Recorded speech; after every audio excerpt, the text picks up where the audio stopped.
Tragically, over the years, Glasgow has been set alight on more than one occasion, often with horrific consequences.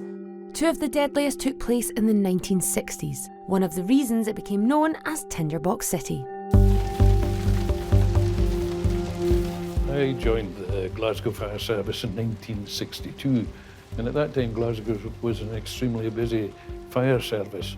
In fact, the three busiest fire stations in Western Europe were in the city at that time. Glasgow was one of the few cities in Western Europe that escaped central bombing that cleared out the centre of so many other cities in Europe at that time. The whole area here was a Victorian warren of commercial and industrial properties.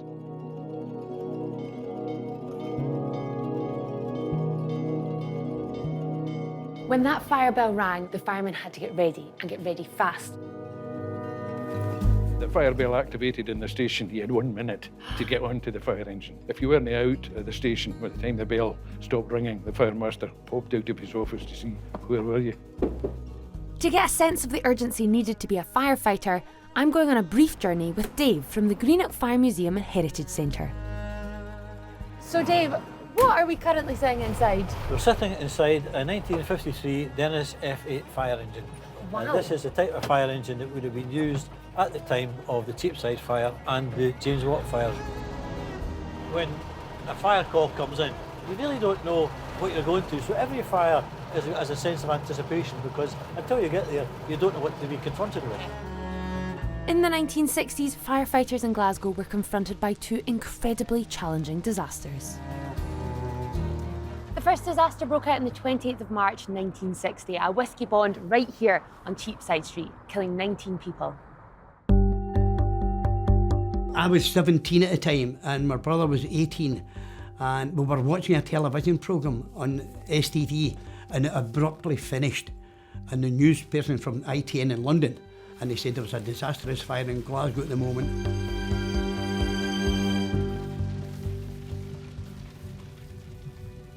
Million gallons of whiskey, 100% proof. So the job that they had was, it kept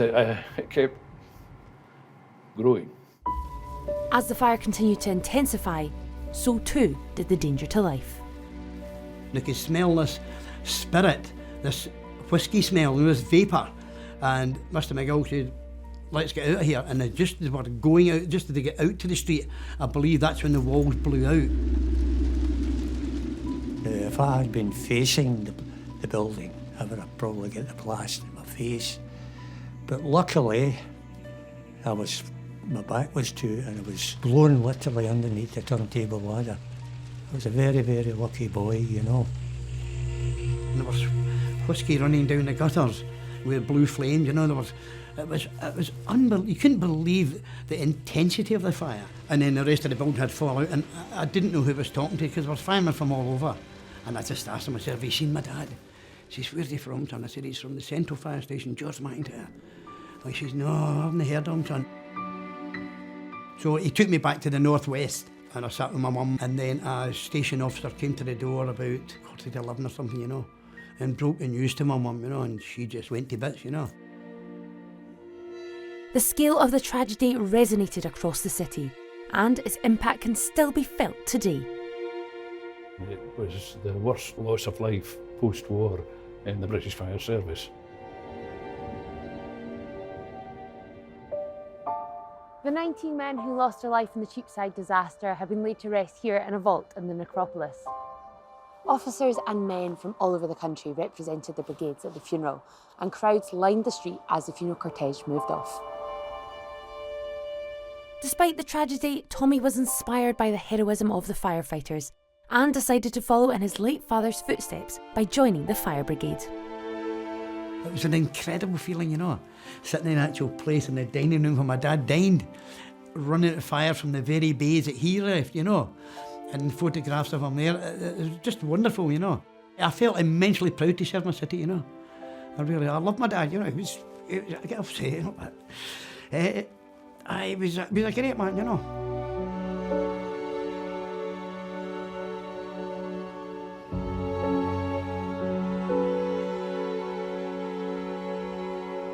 It was only 8 years later when disaster struck again in 1968, right here on James Watt Street, where 22 people tragically lost their lives. The deadly blaze broke out less than half a mile along the road from the Cheapside disaster. To learn more about the disaster, I'm meeting Martin, one of the firefighters who fought the flames on the 18th of November, 1968. So Martin, you were here at the scene of the fire at James Watt Street. What was it like when you arrived at the scene? It was very dramatic because the smoke was thicker and blacker than what we'd normally expect from even a large fire. They had bars in the window and metal doors, steel metal doors. They had excellent escape facilities there, but because they were not maintained, the property, the doors were locked, padlocked. The staff couldn't get the padlocks off. They went to the windows. They couldn't get out the windows because the windows were barred. The workers had effectively become imprisoned within the building, which housed an upholstery business and contained large volumes of volatile materials. Then obviously the foam they used to use in furniture in those days was toxic if it went on fire, so I think most people, pretty much passed away with the smoke. The efforts of 70 firefighters from Glasgow Fire Brigade were undermined by the difficulty of gaining access to the building. They needed to use specialist cutting gear to break through the padlocked steel doors. But hopes of rescuing the trapped were dashed after the roof of the building collapsed. Sadly, only 4 people managed to escape out of the 3-storey building with their lives.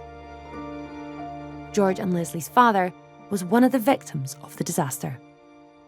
Leslie was only a couple of months old when my dad passed away, so she was Tiny. that size. So that was it, like, you know. So what age were you? What age were you? I was eight and a half. 8 and a half. Aye.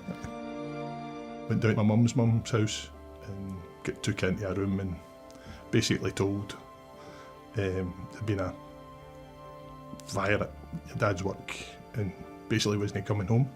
It was a bit of a disaster. So. After such a deadly blaze, an inquiry was set up and it recommended dramatic changes to fire safety measures. They changed the laws on the storage and care of polyurethane foams. They allowed fire prevention officers more power to enter these types of premises to inspect them. The emphasis at the end of that fire was to remove bars from the windows. It was a sort of there was a reason for how to resolve the situation there. In actual fact, how they would have resolved that situation was if they'd maintained the means of escape, which they didn't, and the end product was the loss of 22 people. So. Sadly, there's no official memorial for the victims of the James Watt Street fire. This is something that the families of the victims have been campaigning to change. And at the time of filming, it emerged those campaigns have been successful. A plaque has been commissioned to give the victims the recognition they deserve. I'm so thankful that our mum's still here to see it, because she's the only kind of living spouse out of all the people, do you know what I mean? But I'm delighted for my mum.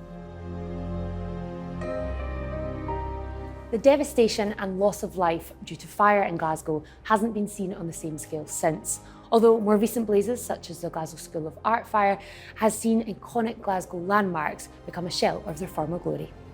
The bravery it takes to run towards a fire while everyone else is running away is just incredible. And the city will be forever grateful to those firemen who fought those blazes in the 1960s, and the firefighters today who regularly risk their lives to keep others safe. It's never been the case with the fire service that they'll run away, and hope that never becomes the case anyway.